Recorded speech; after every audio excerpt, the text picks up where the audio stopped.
Although this isn't Capcom's Puzzle Fighters, it essentially acts as a spiritual successor, following a similar gameplay style with some nice new additions. It's the Nicalis take on the gameplay formula with a different cast of characters and some new mechanics too.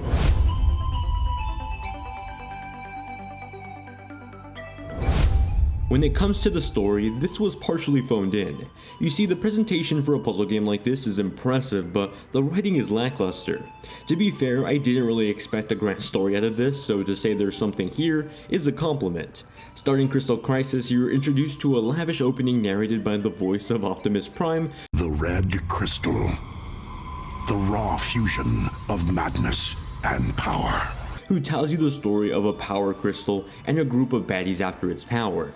However, a group of heroes that all happen to be owned after the Nicalis IP are here to destroy the crystal and stop the bad guys. Like I said, it's something that's only really here so that you don't question why all these characters are together. In between matches in the story mode, you'll get these conversations between the characters, but they're more like introductions than full-on story elements. In the end, these story elements aren't that memorable, serving only as an explanation for why this game exists, and sadly, it's not a great reason.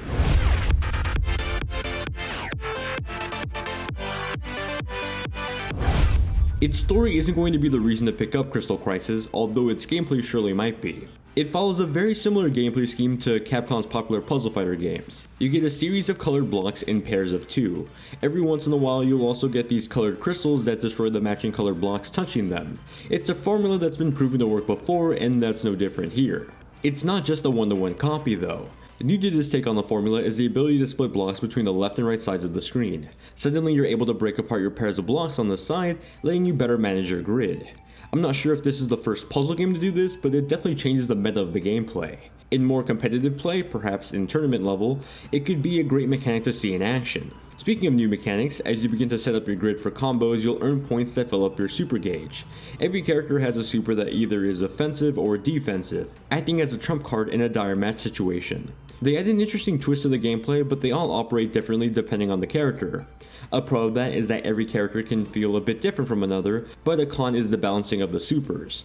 Ninja, for example, has the ability to turn the opponent's grid black and white, making it unfairly difficult to even know where you're placing your blocks. Others feel fairer, but there's definitely still room for balance here. Luckily, you can turn off the gauge under the gameplay options if you'd like. In terms of game modes present, you have a story mode that can be beaten in an hour or so, and a traditional arcade mode against some computers. There are a few options here to change up the traditional gameplay, like survival that has you play against endless amounts of opponents, and a tag team mode. The tag team mode is the most interesting to me. It has you play as 2 different characters with their own grids. It adds an interesting dynamic to matches, having to balance 2 characters, but also sort of having a safety net when one character begins to lose.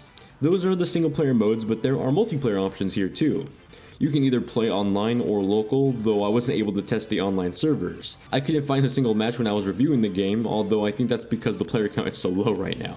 Outside of all the traditional game modes is an extras menu. Here you'll get access to the game's music and concept art, a great look for fans of the properties featured in the game. And there's a handful of those too. One thing I do want to give props to Nicalis for is their attention to detail with accessibility. In the options menu you can change up the color of the blocks, letting colorblind players get a fair shot at experiencing this game. It's something that can easily be overlooked if you're not colorblind like myself, but to someone who is, it's the difference between getting a chance to even play this game.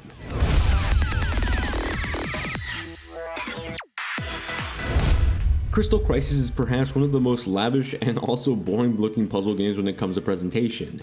Cutscenes, character models, and even the ending sequence for the story have some solid attention to detail. The intro is way over the top for what the actual gameplay is like. It feels like something you'd expect out of a crossover fighting game, not a puzzle game. That speaks to the efforts put into it though. The character models and stages during fights are in 3D, and although they're cartoonish, they look good for the most part. Some of the backgrounds and stages look a bit simple, but they're balanced out with the more complex 3D focused ones. Where the visuals really start to lack is in the UI. It's on par with PlayStation All-Stars Battle Royale. The menus look like they belong into a beta or a demo of this game, not the final product.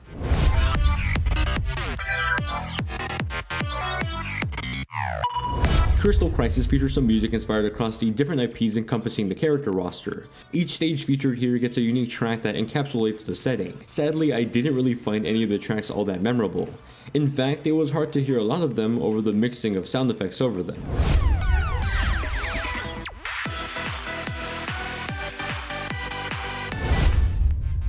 Ultimately, Crystal Crisis is aware of itself. It's filling the hole left behind by Capcom with their own puzzle fighter game. While I'd say Nicalis' character roster isn't as memorable, its gameplay is fun and entertaining. It provides gameplay that many have fallen in love with in the past while also adding some new features to change it up and keep it feeling fresh. It's not the original thing, but it's a worthwhile spiritual successor, although with a few caveats. Loading times between the story mode matches are long, incredibly long for a puzzle game. I've had the game crash on me before, and at $40 physical and $30 digitally, it's a pretty steep asking price. With all that said, it's sure to scratch the itch for many seeking out a new puzzle fighter and a great puzzle game, though one I'd recommend waiting to get cheaper.